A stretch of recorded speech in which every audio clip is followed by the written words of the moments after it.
Vou falar um pouco sobre Jung, a teoria de Jung, que ele foi um discípulo de Freud também, que começou na psicanálise e depois ele fundou a psicologia analítica. Você já viu falar sobre a vida e a trajetória de Carl Jung e da psicologia analítica?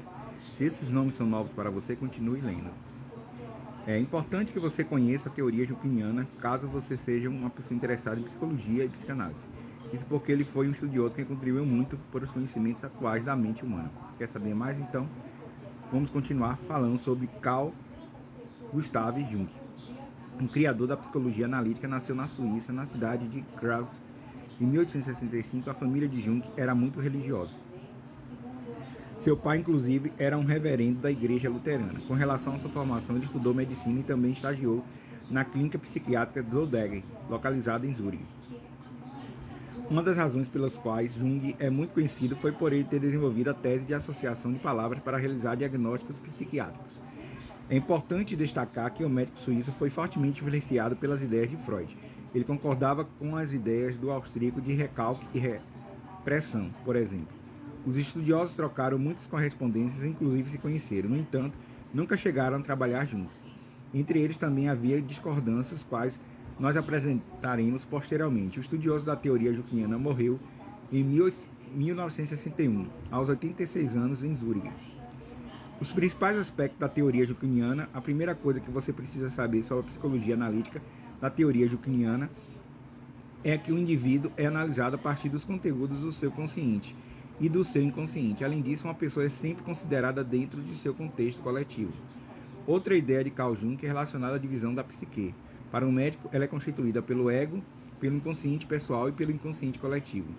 O inconsciente pessoal é composto por tudo aquilo que é reprimido da consciência do indivíduo. As memórias negativas, as lembranças dolorosas, os desejos proibidos ficam armazenados nele e pode se manifestar por meio de sonhos, por exemplo. Para Jung, o inconsciente pessoal está extremamente relacionado às experiências da vida de um indivíduo. Já o inconsciente coletivo guarda conteúdos que são herdados da humanidade. Nesse sentido, ele incluiu experiências compartilhadas por todos os seres humanos. Dentre elas, pode citar o amor, a dor e o ódio. Além disso, para o médico suíço, todas as pessoas possuem traços de introversão e de extroversão. No entanto, a intensidade dele será determinada pelas escolhas de uma pessoa de como dividir a sua energia entre o mundo interno e o mundo externo. Para melhor você entender essa ideia, pense agora em uma pessoa introvertida. Ela não tem problema em conviver consigo mesma, ou seja, com seus sentimentos e pensamentos. Já uma pessoa extrovertida se sente mais confortável em lidar com outras pessoas do consigo mesmo. Quer dizer, do grupo dela, né? Que ela só se sente confortável em lidar com pessoas do grupo dela. Também é importante apresentar o conceito de arquetipo desenvolvido por Jung. De acordo com ele, há experiências que aconteceram com os nossos antepassados que se repetem em diferentes gerações. O conjunto desses fenômenos é denominado de arquetipo, e para o estudioso suíço ele fica armazenado no inconsciente coletivo. Diferenças entre Jung e Freud. Como foi mencionado, apesar de Jung ter recebido grande influência das ideias freudianas, há também pontos em que eles discordavam primeiramente. É importante afirmar que Jung não foi um psicanalista, foi exatamente por divergir de algumas concepções do médico austríaco que ele decidiu desenvolver suas próprias ideias, criando a psicologia analítica. Além disso, enquanto Freud só via o aspecto pessoal do inconsciente, como já vimos, Jung entendia que o inconsciente tem uma camada pessoal e uma camada coletiva.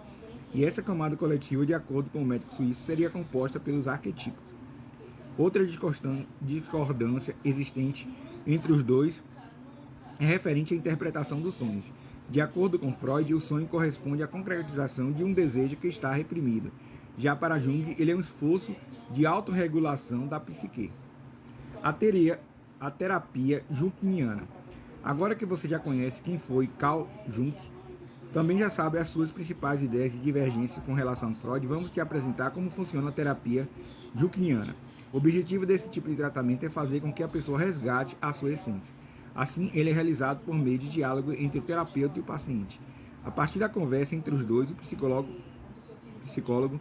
irá buscar interpretar aquilo que é falado pelo paciente, ajudando no seu processo de autoconhecimento. Ao contar aquilo que aflige, o paciente pode ter acesso a informações que antes não lhe pareciam tão claras. É a partir desse esclarecimento que ele pode entender como lidar com os seus problemas. Considerações finais. Como você pode ver, Carl Gustav Jung é um estudioso de grande relevância para a área da psicologia. Por ter criado a psicologia analítica, ele foi inspirado pelas ideias de Sigmund Freud, mas também desenvolveu as suas próprias concepções sobre a mente humana. Esperamos que você se sinta instigado a conhecer mais das suas ideias depois da leitura desse artigo. Então, Jung, ele criou alguns conceitos que discordava de Freud, em questão do consciente mesmo.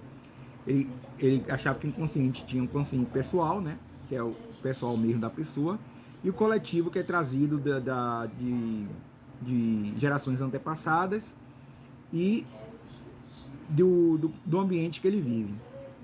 A questão também dos sonhos, né, como ele já falou, ele discordava nos sonhos do Freud, não é? Ele achava que os sonhos para Freud era uma concretização de um desejo reprimido, já para ele é um esforço de autorregulação da psique. Era uma autorregulação que ia regular a psique do ser humano.